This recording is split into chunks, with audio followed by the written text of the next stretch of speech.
अस्सलाम वालेकुम। तो आज जो है हमारा सेकेंड ईयर केमिस्ट्री का लेक्चर नंबर 2 है।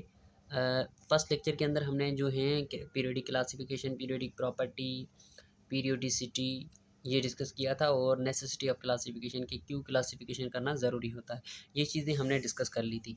और आज वाले लेक्चर में हम डिस्कस करेंगे हिस्टोरिकल बैकग्राउंड कि कौन से जो हैं साइंटिस्ट हैं जिन्होंने क्लासिफिकेशन दी है और कौन से अटैम्प्ट दिए हैं और उनकी जो है क्लासिफिकेशन के एडवांटेजेस या डीमेरिट्स क्या हैं वो डिस्कस करेंगे। ठीक है, तो अब हमारा जो है फर्स्ट अटेम्प्ट हमारा जो आता है वो क्या है, एक मुस्लिम साइंटिस्ट है जिसका नाम है अल राज़ी।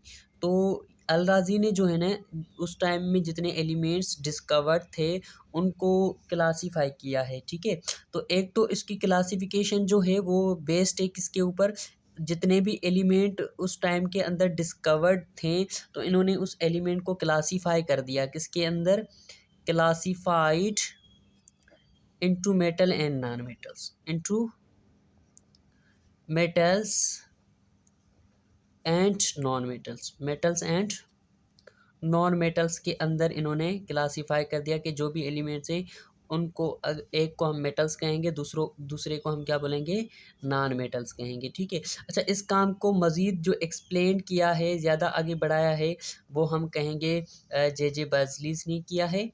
लेकिन जो इसकी स्टार्टिंग थी वो अल राज़ी ने कर दी थी कि एलिमेंट्स दो टाइप के होते हैं, एक मेटल होते हैं, दूसरे क्या होते हैं, नॉन मेटल्स होते हैं। ठीक है, एक तो इसकी क्लासिफिकेशन ये है और दूसरी जो क्लासिफिकेशन है वो क्या है, दूसरी क्लासिफिकेशन ये देता है on the basis of physical state, on the basis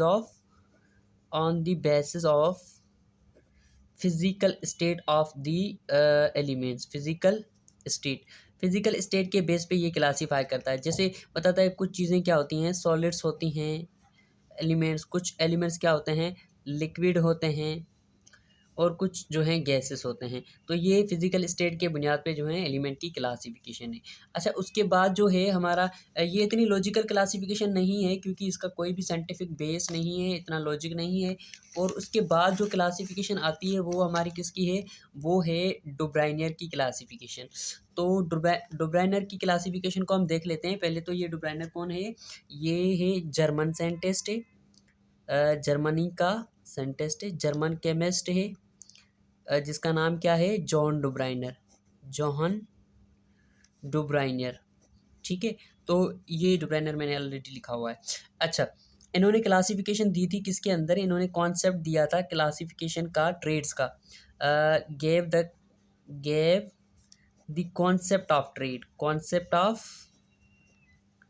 trade trade का कॉन्सेप्ट दिया था। और कब दिया था, इन 1829 के अंदर, 1829 के अंदर इन्होंने ट्रेड का कॉन्सेप्ट दिया है।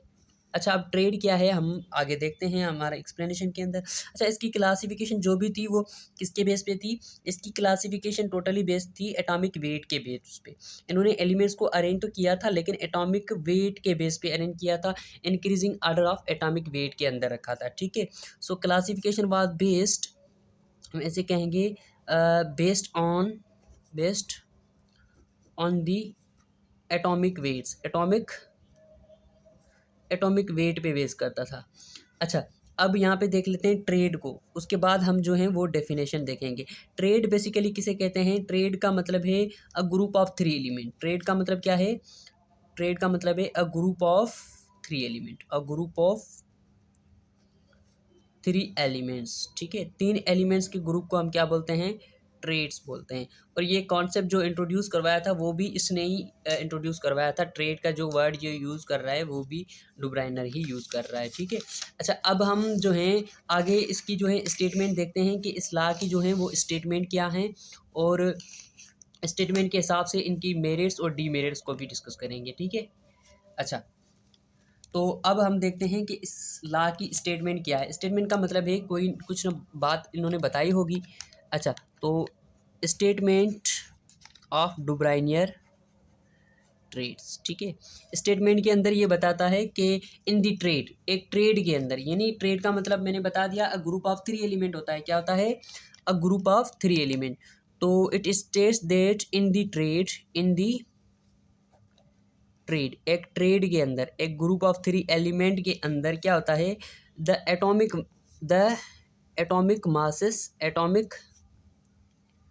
मास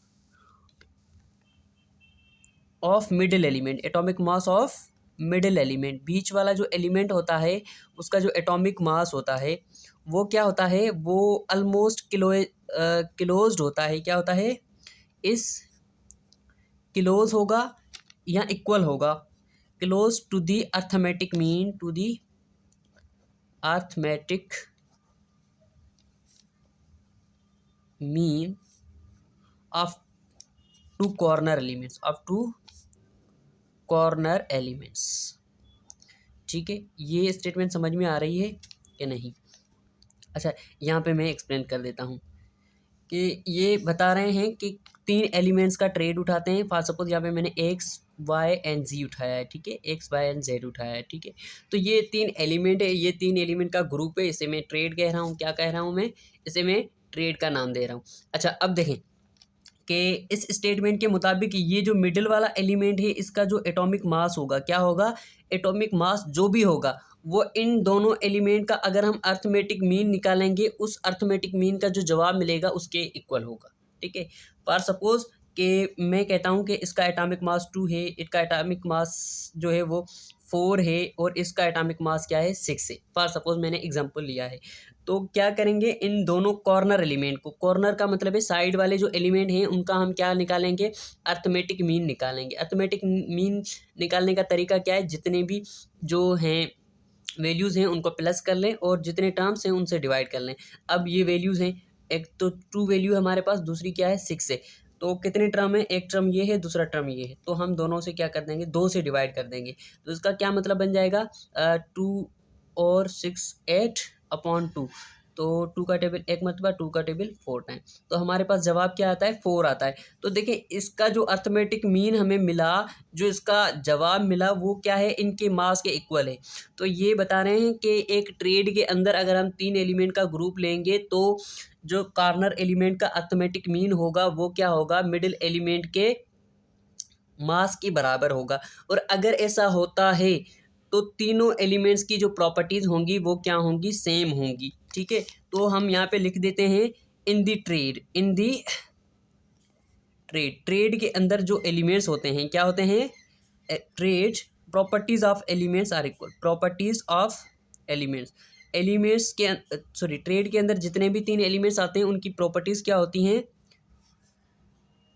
सिमिलर होती हैं। क्या होती हैं, सिमिलर होंगी। ठीक है, तो ये एक किस्म की सिमिलरिटीज़ दिखा रहा है कि अगर किसी भी एलिमेंट की 3 प्रॉपर्टीज़ हैं हम उनको एक ग्रुप के अंदर रख सकते हैं। यानी ये कैटेगरी का या ग्रुपिंग का कॉन्सेप्ट दे रहा है कि एलिमेंट की प्रॉपर्टी सेम है तो हम उसको सेम ग्रुप के अंदर क्या करेंगे, अरेंज कर सकते हैं। ठीक है, तो अच्छा, अब इसने कुछ एग्जांपल दिए थे, जैसे हमारे पास आ जाता है लिथियम, सोडियम, पोटाशियम का ट्रेड आ जाता है। ठीक है, अच्छा, उसके अलावा इन्होंने एक और ट्रेड दिया था क्लोरीन का, ब्रोमीन का, और हमारे पास क्या है, आयोडीन का, ये ट्रेड दिया था।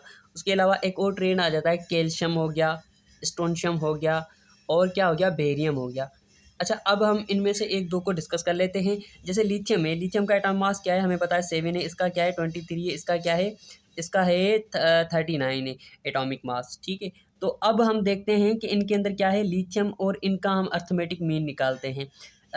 7 + 39 करेंगे अपॉन क्या है, 2 टर्म हैं तो 2 लिखेंगे, तो हमारे पास क्या जवाब आ जाएगा, 46/2 = 23। अब 23 इसका अर्थमेटिक मीन निकला है जो कि सोडियम के मास के क्या है, इक्वल है। तो इसका मतलब ये तीनों एक ग्रुप के अंदर हम रख सकते हैं, तीनों की प्रॉपर्टीज़ भी क्या हैं, सेम होंगी। ठीक है, इस तरीके से अगर आप बेरिलियम, क्लोरीन और बोरॉन इसको देखोगे, आयोडीन को देखोगे, क्लोरीन, ब्रोमीन और आयोडीन को, तो क्लोरीन का मास हमें पता है 35.5 होता है, और ब्रोमीन का मास क्या है, ब्रोमीन का मास आप पीरियोडिक टेबल के अंदर देख लो, ये है 80।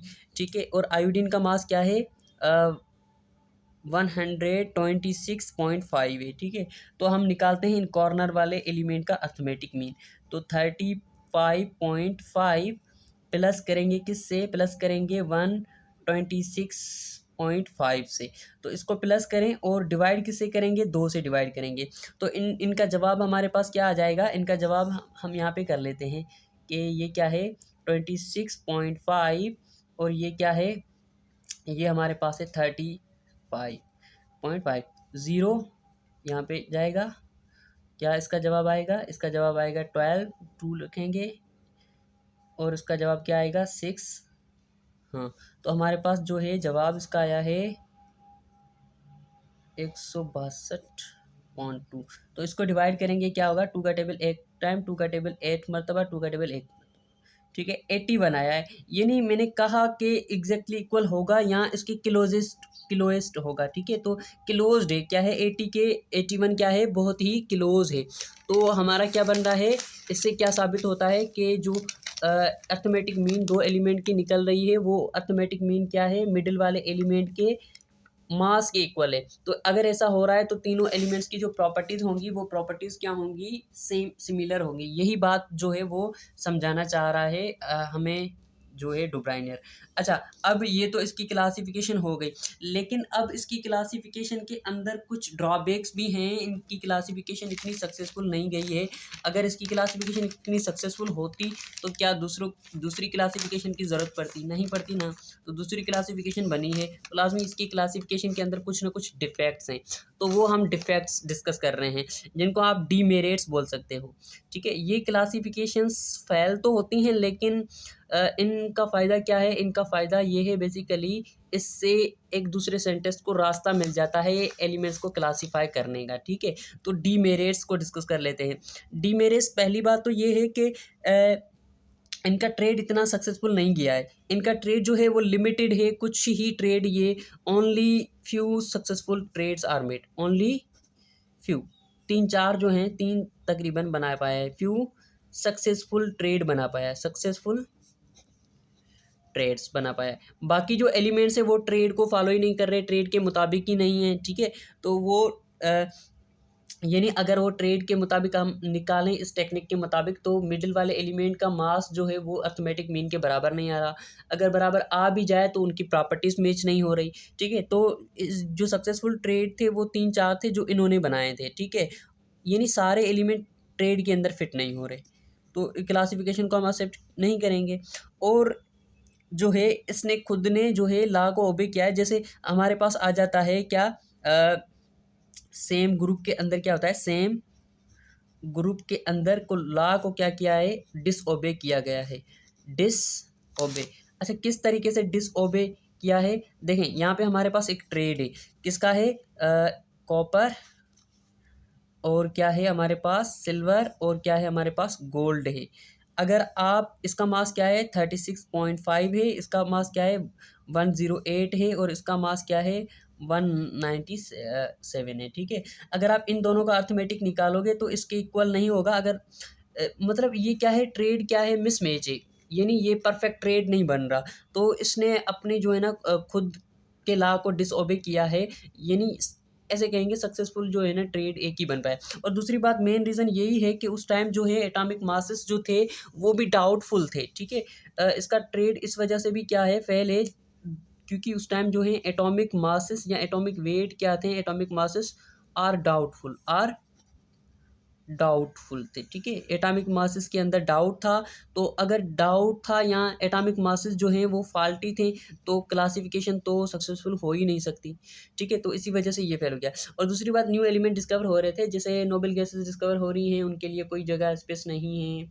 तो ओवरऑल मतलब ये जो है परफेक्ट क्लासिफिकेशन नहीं है, लेकिन एक आइडिया दे के जाता है कि हम किस तरीके से एलिमेंट्स को आगे हम क्लासीफाई करेंगे। तो नेक्स्ट जो अटेम्प्ट आता है वो न्यूलैंड का आता है, वो न्यूलैंड के अटेम्प्ट को हम डिस्कस करेंगे हमारे नेक्स्ट पार्ट के अंदर। तब तक के लिए अल्लाह हाफ़िज़।